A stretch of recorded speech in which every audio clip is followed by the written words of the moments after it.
اگر آپ محدثین کے حالات پڑھیں کہ کن مشکلات کے اندر انہوں نے دین اسلام کو حاصل کیا اور رسول اللہ کی احادیث کو حاصل کر کے آگے پہنچایا، تو پھر آپ کو پتہ چلے گا کہ ہمارے اکابرین کی کتنی بڑی بڑی قربانیاں ہیں۔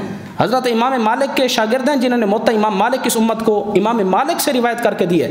حضرت یحییٰ بن یحییٰ اندلسی رحمۃ اللہ تعالی علیہ اندلس کے رہنے والے تھے، سفر کیا، مدینہ شریف عرب میں پہنچے۔ حضرت امام مالک مدینہ شریف میں بیٹھ کر درس حدیث دیتے تھے۔ تو اب آپ کو پتہ ہے کہ یہ جو ہاتھی ہے نا، ہاتھی یہ افریقہ وغیرہ ان ممالک کا جانور ہے، عرب میں یہ نہیں پایا جاتا۔ تو امام مالک درس حدیث دے رہے ہیں مسجد نبوی شریف میں، تو ایک شور غوغا اٹھا کہ عرب میں ہاتھی آیا ہوا ہے۔ تو جس طرح لوگوں کو شوق ہوتا ہے کہ کوئی نیا جانور آ جائے، لوگ جاتے ہیں، بچے بزرگ سارے جاتے ہیں دیکھنے کے لیے۔ تو اب امام مالک ہزاروں کی تعداد میں شاگردوں کو پڑھا رہے تھے۔ تو امام مالک کو جب پتہ چلا اور آپ نے دیکھا کہ شاگردوں کا ذوق یہ ہے کہ وہ بھی ہاتھی دیکھنا چاہتے ہیں، اور دیکھا ہوا کسی نے نہیں ہے چونکہ افریقہ سے آیا ہے اور عرب کا وہ جانور نہیں ہے، تو امام مالک نے اجازت دی۔ آپ نے فرمایا کہ میرا جو شاگرد ہاتھی دیکھنا چاہے اس کو اجازت ہے، جا کر دیکھ سکتا ہے۔ تو امام مالک اپنے کام میں مصروف ہو گئے۔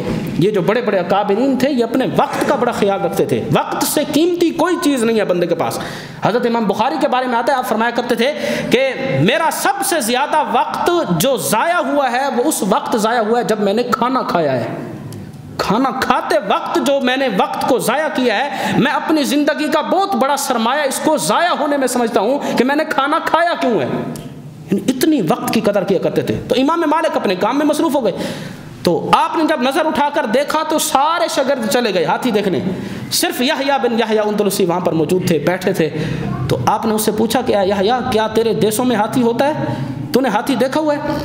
تو یحییٰ بن یحییٰ نے کہا کہ نہیں جناب، میں نے ہاتھی تو نہیں دیکھا ہوا۔ تو امام مالک نے فرمایا پھر تو دیکھنے کے لیے نہیں گیا؟ سارے چلے گئے، سارے تیرے ساتھی گئے، تو نہیں گیا؟ تو بڑا پیارا جواب دیا یحییٰ بن یحییٰ اندلسی نے۔ آپ نے ارشاد فرمایا کہ حضرت میں اندلس سے چل کر یہاں ہاتھی دیکھنے نہیں آیا بلکہ رسول اللہ کی حدیثیں سننے آیا ہوں۔ میں اتنا وقت بھی ضائع نہیں کروں گا بلکہ میں آپ کے قدموں میں بیٹھا رہوں گا، جیسے ہی آپ رسول اللہ کا کوئی فرمان سنائیں گے میں فوراً لکھ لوں گا۔ تو ہمارے اکابرین نے اس قدر قربانیاں دی ہیں، اس کے بعد یہ دین صحیح حالت میں اس امت تک پہنچا ہے، اور اللہ تبارک و تعالیٰ نے اس دین کی حفاظت کا خود ذمہ لیا ہے۔ علماء کے ذریعے اللہ تبارک و تعالیٰ دین اسلام کو اس امت تک ضرور قیامت تک پہنچاتا رہے گا۔